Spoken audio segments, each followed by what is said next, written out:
Fish guys, ito ngayon nagpapainit ako ng mantika. Mainit na siya, tapos lagay ko yung, kung wala kayong sibuyas down, pwede na yung daon ng parsley.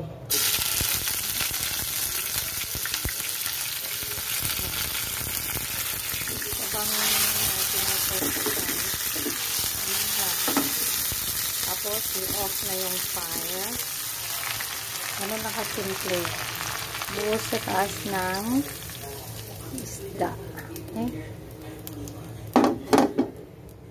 Ano nakasimple yung steam fish dito. Na-steam ko na yung isda sa 8 minutes. Pagkatapos niyan guys, usa ng soy sauce. Ganyan lang. Thanks for luto na yung steam fish.